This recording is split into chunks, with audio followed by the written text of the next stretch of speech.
पंढरपूर वारी ही एक आध्यात्मिक यात्रा आहे, जिथे 10 लाखांहून अधिक भाविक पंढरपूर मंदिराच्या पदयात्रेमध्ये सहभागी होतात। 29 जून पासून ही यात्रा सुरू झाली आहे आणि 17 जुलै रोजी पंढरपूर या ठिकाणी समाप्त होणार आहे। उत्कर्ष पर्यावरण वारी या वर्षीच्या वारीमध्ये सामील होत आहे, ज्यामध्ये उत्कर्ष ग्लोबल फाउंडेशन एक स्वयंसेवी संस्था संपूर्ण मार्गावरील भाविकांना 5 लाख कापडी पिशव्या आणि 2.5 लाख स्टीलच्या पाण्याच्या बाटल्यांचं मोफत वाटप करणार आहे।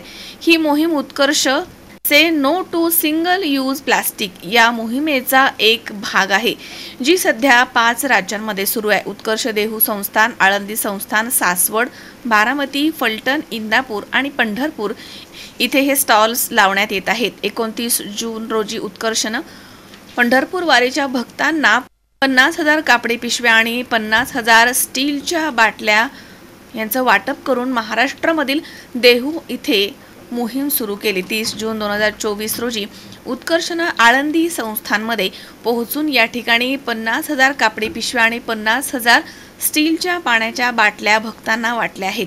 4 जुलै रोजी उत्कर्ष सासवड ते जेजुरी वारी मार्गावरती होता आणि यात्रेकरूंना 50,000हून अधिक स्टीलच्या पाण्याच्या बाटल्यांचं वाटप या ठिकाणी करण्यात आलंय। नमस्कार, मी advocate Dagdu Raosaheb Londhe, president and chief executive officer Utkarsh global foundation. Utkarsh global foundation द्वारे उत्कर्ष पर्यावरण वारी 2024 हा उपक्रम राबविला जात आहे।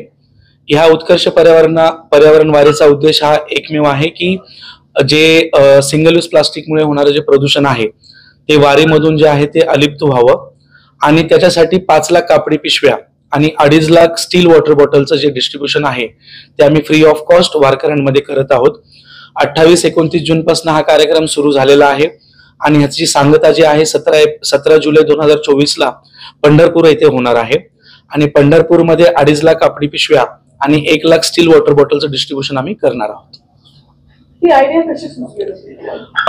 2011-12 पासूनच वारीच्या संकल्पनेमध्ये आम्ही जातीने लक्ष घालत होतो आणि असं आढळून येत होतं की प्लास्टिकचे जे पोल्युशन आहे वारीमध्ये वाढत चाललेलं आहे आणि 2019-20 मध्येच आम्हाला हा प्रोजेक्ट लॉन्च करायचा होता, पण कोविड असल्यामुळे आम्ही त्यावेळेस थोडं त्याला पाठीमागे पॉज केलं आणि 2024 मध्ये आम्ही डिसाईड केलं ह्यावेळेस वारीमध्ये जे आहे ते आपल्याला करायचं आहे आणि जे स्टेक होल्डर होते, सपोर्टर होते, त्यांना आम्ही अप्रोच केला आणि त्यांच्याकडनं पण असा म्हणजे मोलाचा जो आहे सहभाग त्यांनी दर्शवला आणि म्हणून हे शक्य झालं। पुढच्या वेळेस कसं काय टार्गेट असेल? पुढच्या वेळेस ऑब्वियस आहे, ह्यावेळेस 5 लाख आहे तर आम्ही पुढच्या वेळेस जास्तच टार्गेट पकडू आणि टार्गेटचं म्हणायला गेलं तर जो आम्ही आतापर्यंत ठरवला होता तो पूर्ण झालेला आहे आणि पुढच्या वेळेस ऍटलीस्ट हा डबल तरी असेल अशी आम्ही विठुराया चरणी प्रार्थना करत आहोत। अमोल उदमले सह हर्षल कोठावदे, C24 तास।